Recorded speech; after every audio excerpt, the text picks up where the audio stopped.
मीठे गुड़ में मिल गए तिल, उड़ी पतंग और खिल गए दिल। हर पल सुख और हर दिन शांति, आप सब के लिए लाए मकर संक्रांति। नमस्ते जी, कैसे हैं आप? पवित्र वचन यूट्यूब चैनल में आपका हार्दिक स्वागत है। मैं हूं कात्यायनी। दोस्तों, इस वीडियो में मकर संक्रांति से जुड़े कुछ पौराणिक कथाएं संक्षेप में सुनेंगे और साथ ही सुनेंगे यूट्यूब पर और कहीं ना आपको मिलने वाली मकर संक्रांति व्रत की कथा। यह जो कथा हम आपको सुनाने जा रहे हैं वह श्री सौर पुराण के वैवस्वत खंड में वर्णित है। दोस्तों, मकर संक्रांति पर महिलाएं आपस में एक दूसरे को सुहाग के सामान दान करते हैं, भेंट में देते हैं। इस प्रथा के पीछे एक पौराणिक मान्यता है, ये कि मकर संक्रांति पर मैया यशोदा ने संतान प्राप्ति के लिए या यूँ कहिए कि भगवान श्री कृष्ण के जन्म के लिए मकर संक्रांति पर व्रत रखा था और अपनी सखियों को सुहाग के सामान भी भेंट की थी। भगवान ने उनकी सुन ली और विधि ने भी तय किया कि इस व्रत के 9 महीनों बाद उनके गोद में श्री नंदलाल थे। मकर संक्रांति पर यदि किसी चीज का अत्यधिक महत्व होता है तो वह है तिल। तिल न केवल दान किया जाता है बल्कि ग्रहण भी किया जाता है। तिल का तहसीर गर्म होता है, इसीलिए इस कड़क सर्दी में शरीर में यह गर्मी उत्पन्न करता है। मकर संक्रांति पर तिल के दान व ग्रहण के पीछे एक पौराणिक कथा जुड़ी हुई है। दरअसल शनिदेव छाया के पुत्र थे, जबकि यमराज संध्या देवी के पुत्र थे। एक दिन सूर्यदेव ने छाया को संध्या के पुत्र यमराज के साथ भेदभाव करते हुए देखा और क्रोधित होकर छाया व शनिदेव को स्वयं से अलग कर दिया, जिसके कारण शनि और छाया देवी ने रुष्ट होकर सूर्यदेव को कुष्ठ रोग का शाप दे दिया। अपने पिता को कष्ट में देखकर यमराज ने कठोर तप किया और सूर्यदेव को कुष्ठ रोग से मुक्त करवाया। लेकिन सूर्यदेव ने क्रोध में शनि महाराज के घर माने जाने वाले कुंभ को जला दिया। इससे शनिदेव और उनकी माता को कष्ट भोगना पड़ा। तब यमराज जी ने अपने पिता सूर्यदेव से आग्रह किया कि वे शनि महाराज को माफ कर दे, जिसके बाद सूर्यदेव शनिदेव के घर कुंभ गए। उस समय सब कुछ जला हुआ था, बस शनिदेव के पास तिल ही शेष थे। इसीलिए उन्होंने तिल से ही सूर्यदेव की पूजा की। उनकी पूजा से प्रसन्न होकर सूर्यदेव ने शनिदेव को आशीर्वाद दिया कि जो भी व्यक्ति मकर संक्रांति के दिन काले तिल से सूर्यदेव की पूजा करेगा उसके सभी प्रकार के कष्ट दूर हो जाएंगे। इसीलिए इस दिन न सिर्फ तिल से सूर्यदेव की पूजा की जाती है बल्कि किसी न किसी रूप में उसे खाया भी जाता है। आपको बता दें कि तिल को स्वयं भगवान श्री विष्णु जी के शरीर से उत्पन्न हुआ माना जाता है। उत्तर प्रदेश के प्रांतों में मकर संक्रांति के पर्व को खिचड़ी पर्व कहा जाता है। इस दिन खिचड़ी पकाया जाता है, खाया जाता है और दान भी किया जाता है। इसके पीछे की पौराणिक कथा इस तरह है। पौराणिक कथाओं के अनुसार जब खिलजी ने आक्रमण किया तो लगातार संघर्षित रहने के चलते नाथ योगी भोजन तक नहीं कर पाते थे। इसके पीछे कारण यह था कि आक्रमण के चलते योगियों के पास भोजन बनाने का भी समय नहीं रहता था। वह अपनी भूमि को बचाने के लिए संघर्ष करते रहते थे और अक्सर ही भूखे रह जाते थे। बाबा गोरखनाथ ने इस समस्या का हल निकालने की सोची, लेकिन यह भी ध्यान रखना था कि ज्यादा समय भी ना लगे। तब बाबा गोरखनाथ ने दाल, चावल और सब्जी को एक साथ पकाने की सलाह दी। बाबा गोरखनाथ का बताया गया हुआ यह व्यंजन नाथ योगियों को बेहद पसंद आया। इसे बनाने में काफ़ी कम समय तो लगता ही था, साथ ही काफ़ी स्वादिष्ट और जल्दी ऊर्जा देने वाला भी होता था। कहा जाता है कि बाबा गोरखनाथ ने स्वयं इस पकवान को खिचड़ी का नाम दिया था। कहा जाता है कि फटाफट तैयार होने वाले इस व्यंजन से नाथ योगियों को भूख की परेशानी से राहत तो मिली गई, साथ ही वे खिलजी के आतंक को दूर करने में भी सक्षम हुए। इसके बाद से ही गोरखपुर में मकर संक्रांति के दिन को बतौर विजय दर्शन पर्व के रूप में भी मनाते हैं। मकर संक्रांति के अवसर पर गोरखनाथ मंदिर के पास खिचड़ी मेले का आयोजन किया जाता है। इस मेले की शुरुआत बाबा गोरखनाथ को खिचड़ी का भोग लगाकर ही होता है। इसके बाद प्रसाद स्वरूप पूरे मेले में खिचड़ी का वितरण किया जाता है। मकर संक्रांति के दिन भगवान विष्णु ने असुरों का अंत करके युद्ध समाप्ति की घोषणा की थी। इस दिन को नकारात्मकता पर सकारात्मकता की जीत का उत्सव मनाया जाता है। एक अन्य कथा के अनुसार माना जाता है कि इस दिन गंगा को धरती पर लाने वाले महाराज भगीरथ ने पूर्वजों के लिए तर्पण किया था। उनका तर्पण स्वीकार करने के बाद मकर संक्रांति के दिन ही गंगा मैया भागीरथ के पीछे पीछे चलकर कपिल मुनि के आश्रम से होकर सागर में जा मिली थी। इसी कारण से आज के दिन गंगा स्नान और तीर्थ स्थलों पर विशेष स्नान और दान का महत्व माना जाता है। इसके अलावा एक कथा और है। भीष्म पितामह को वरदान मिला था कि उन्हें अपनी इच्छा से मृत्यु प्राप्त होगी। जब वे बाणों की सज्जा पर लेटे हुए थे तब वे उत्तरायण के दिन की प्रतीक्षा कर रहे थे और उन्होंने इसी दिन अपनी आंखें बंद की और इस तरह उन्हें इस विशेष दिन पर मोक्ष की प्राप्ति हुई। दोस्तों, ये थी मकर संक्रांति या उत्तरायण या खिचड़ी पर्व से जुड़े कुछ पौराणिक कथाएं। चलिए अब हम श्री सौर पुराण के वैवस्थ खंड में वर्णित यह कथा सुनाते हैं जो कि मकर संक्रांति से संबंधित है। पूर्व काल की बात है कि राजा बब्रुवाहन महोदयपुर में राज्य करता था।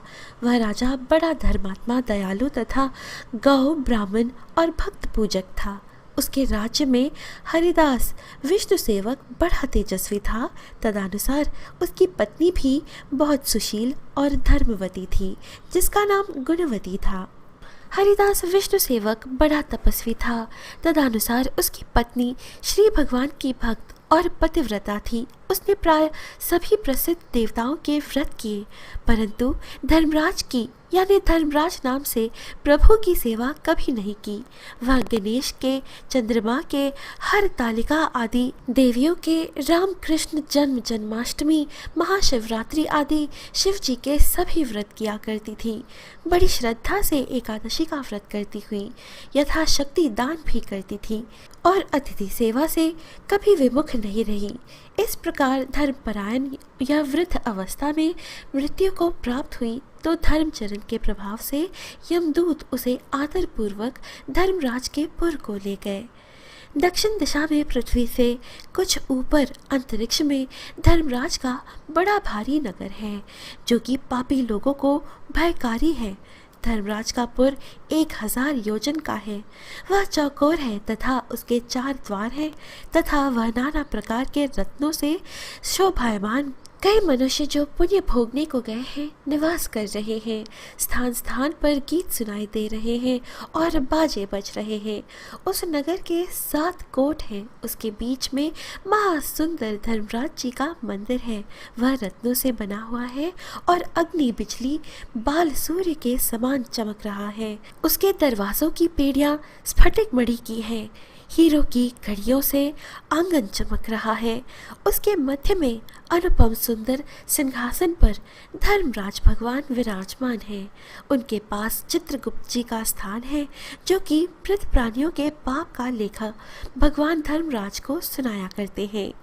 यमराज के दूत गुणवती को वहां ले गए। उनको देखकर वह भयभीत होकर कांपने लगी, नीचे मुख किए खड़े हो गई।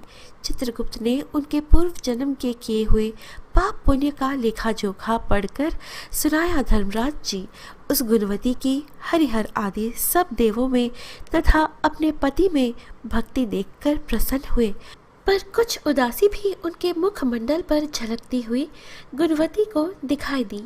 धर्मराज जी को उदास देखकर गुणवती जी ने निवेदन किया कि हे प्रभु, मेरी समझ में कोई दुष्कृत नहीं किया, फिर भी आप उदास क्यों हैं? इसका कारण बताइए। धर्मराज जी ने कहा, हे देवी, तुमने व्रत आदि से सब देवों को संतुष्ट किया है, परंतु मेरे नाम से तुमने कुछ भी दान पुण्य नहीं किया है। यह सुनकर गुणवती ने कहा, हे भगवान, मेरा अपराध क्षमा करें। मैं आपकी उपासना नहीं जानती थी। अब आप ही कृपया करके उपाय बताइए जिससे मनुष्य आपके प्रीति के पात्र बन सके।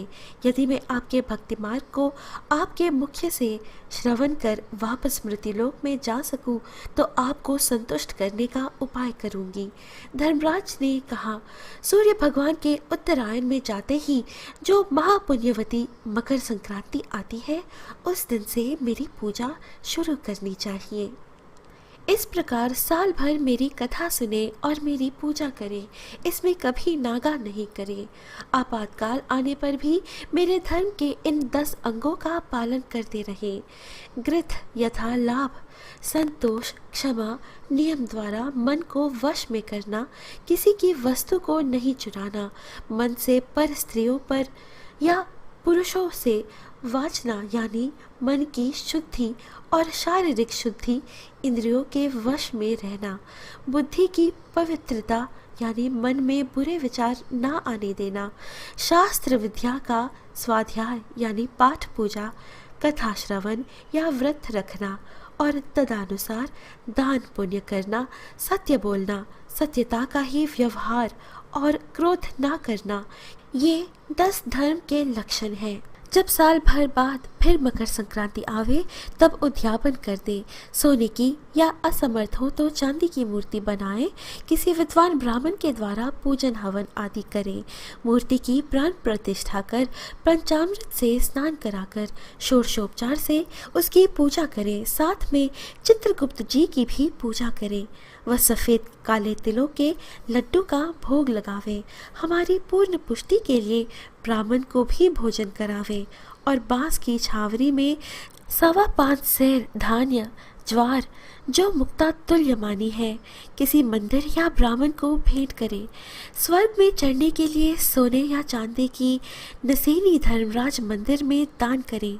इसके साथ ही सुंदर बानी हुई सैया, मुलायम गद्दा तथा रजाई और तकिया, इसके अलावा कंबल, पादकाएं, लकड़ी या डंडा लोटा, डोल 5 कपड़े भी धर्मराज के निमित्त और यदि समर्थ हो तो श्वेत, काली या लाल गाय चित्रगुप्त के निमित्त धर्मराज मंदिर में दान करना चाहिए। गुणवती ने धर्मराज जी से प्रार्थना की, हे प्रभु, यदि ऐसी बात है यमदूतों से मुझे छुड़ाकर फिर संसार में भेजिए जिससे मैं आपके कथा का प्रचार कर सकूं। जो ही उसकी प्रार्थना पर भगवान धर्मराज जी ने गुणवती को भूलोक पर वापस जाने स्वीकृति दे दी। उसी समय उसके मृत शरीर में पुनः प्राणों का संचार हो गया और उसके पुत्र कहने लगे, हमारी माता जी भी जीवित गई। इसके बाद गुणवती ने अपने पति और पुत्र आदि को सब बातें बताई जो धर्मराज जी ने मनुष्यों के कल्याण के लिए कही थी। और गुणवती ने मकर संक्रांति से विधिव्रत प्रतिदिन धर्मराज जी की पूजा और कथा आरंभ कर दी और स्वर्ग जाने के लिए दान पुण्य कर्म आदि भी आरंभ करने लगी। इस प्रकार गुणवती साल भर कथा सुनकर धर्म के 10 अंगों का पालन कर जब पुनः मृत्यु उपरांत वापस स्वर्ग में देवताओं ने गुणवती का आदर किया और सदा स्वर्गीय भोगों को भोगती रही। इति श्री सौर पुराणे वैवस्वत खंडे श्री धर्मराज कथा संपूर्ण।